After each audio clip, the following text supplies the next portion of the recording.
নমস্কার বন্ধুরা, গৃহিণীর রান্নাঘরে আপনাদের সবাইকে জানাই স্বাগত।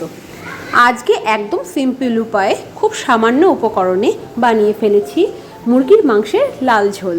চলুন তাহলে ঝটপট বানিয়ে ফেলি। সবার প্রথমে চিকেনটাকে খুব ভালোভাবে ম্যারিনেট করে নেব। তার জন্য চিকেন ভালোভাবে ধুয়ে জল ঝরিয়ে নিয়েছি।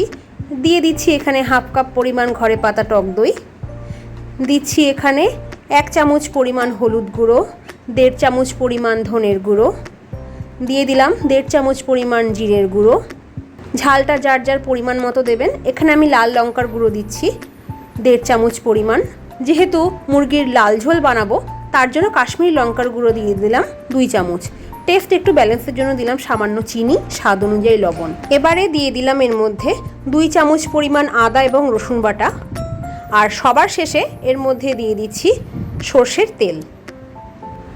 এখন এই মশলাগুলোকে মাংসের সাথে খুব ভালোভাবে মাখিয়ে নেব। মাংসগুলোকে এখানে খুব ভালোভাবে ম্যারিনেট করে নিয়েছি। মাংস যত ভালোভাবে ম্যারিনেট করা হবে ততই কিন্তু এর টেস্ট দারুণ হবে। এখন 1 ঘন্টার জন্য আমি মাংসটাকে ঢেকে রেখে দেব।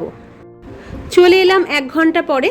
গ্যাস জ্বালিয়ে একটা কড়াই ভালোভাবে গরম করে নিয়েছি। তার মধ্যে দিয়ে দিলাম পরিমাণ মতো সর্ষের তেল। সেটাকেও এখন খুব ভালোভাবে গরম করে নেব। এখন আলুগুলোকে ভালোভাবে ভেজে নেব।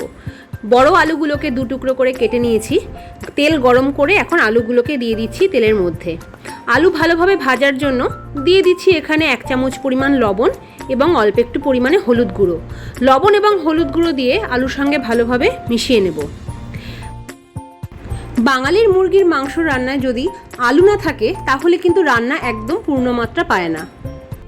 3-4 মিনিটের জন্য ঢাকনা দিয়ে আমি ঢেকে রেখেছি যাতে আলুগুলো খুব তাড়াতাড়ি নরম হয়ে যায়। দেখুন আলুগুলো হালকা গোল্ডেন কালার হয়ে গেছে। এখন তেলের থেকে আমি আলুগুলোকে তুলে নিচ্ছি।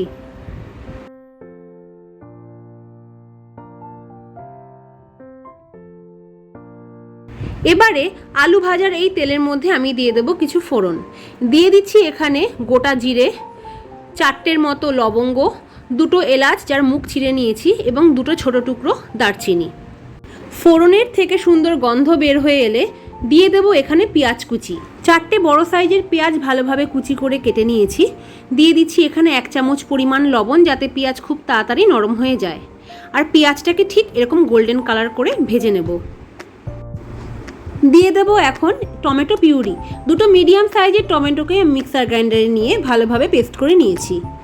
পেঁয়াজের সাথে এখন মিশিয়ে নিয়ে টমেটোর কাঁচা গন্ধ চলে যাওয়া অবধি ভেজে নেব।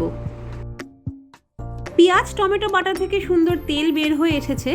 এখন এর মধ্যে দিয়ে দেব ম্যারিনেট করে রাখা চিকেনগুলোকে। একটা হাতার সাহায্যে খুব সাবধানে আমি গ্যাসের ফ্লেমটাকে একদম কম রেখে চিকেনগুলোকে পেঁয়াজের মধ্যে দিয়ে দিচ্ছি।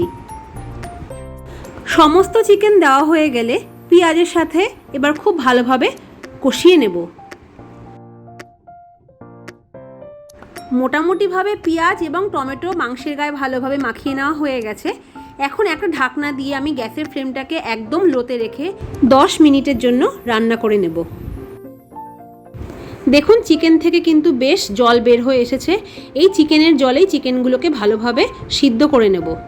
কষাতে কষাতে দেখুন চিকেনের জল প্রায় শুকিয়ে গেছে এবং মাংসের থেকে সমস্ত তেল বের হয়ে এসেছে।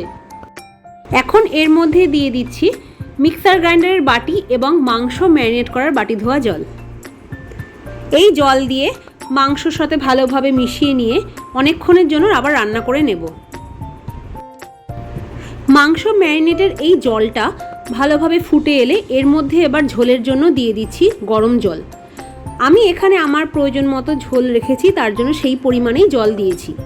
আপনারা যেরকম ঝোল পছন্দ করবেন সেই অনুযায়ী গরম জল ব্যবহার করবেন। ঝোল একটু ফুটে এলেই আমি দিয়ে দিচ্ছি এর মধ্যে আগে থেকে ভেজে রাখা আলুর টুকরোগুলো। এখন আলুগুলোকে ঝোলের মধ্যে ভালোভাবে সেট করে নিয়েছি যাতে মাংসের সুন্দর গন্ধ আলুর মধ্যে ঢুকে যেতে পারে। গ্যাসের ফ্লেমটা মিডিয়াম টু লোতে রেখে আমি এর মধ্যে দিয়ে দিচ্ছি হাফ চামচ পরিমাণ গরম মশলার গুঁড়ো। গরম মশলার গুঁড়ো দিয়ে আলতো হাতে একদম নাড়িয়ে নিয়েই আমি গ্যাসের ফ্লেমটাকে বন্ধ করে দিচ্ছি। তো তৈরি হয়ে গেল আজকের মুরগির মাংসের লাল ঝোল। কেমন লাগলো বন্ধুরা অবশ্যই কিন্তু কমেন্ট করে জানাবেন, আর ভালো লাগলে একটা লাইক করবেন, শেয়ার করবেন এবং আমার চ্যানেলটিকে প্লিজ সাবস্ক্রাইব করবেন। আজকে তবে এইটুকুই। সবাই ভালো থাকবেন। ধন্যবাদ।